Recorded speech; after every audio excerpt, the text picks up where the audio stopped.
Hello everyone, we are with PayPal stock. As you can see, PayPal High School has been falling since August 2021. Now you may have thought about when this falling trend will change to an increasing trend, but the outlook has started to improve a little. At least the $70 level seems to have been passed, but there are still many sequential targets.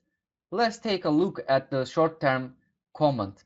Now friends, a buy signal from here. The indicator has come. As you can see, along with this, price movements have already entered a rally period.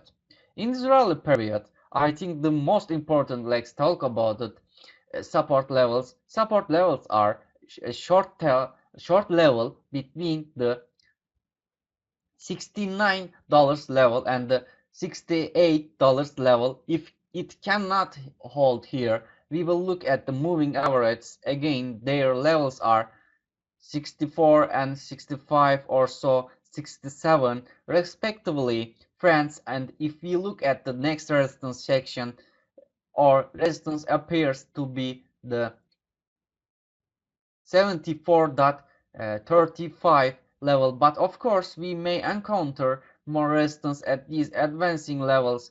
76 approximately, 88 and 1992 if this rally continues, but I think the rally will not continue and may experience a correction again. I think support levels are more important in these corrections. I think this should be the first things you look at. For now, my short-term comment was like this.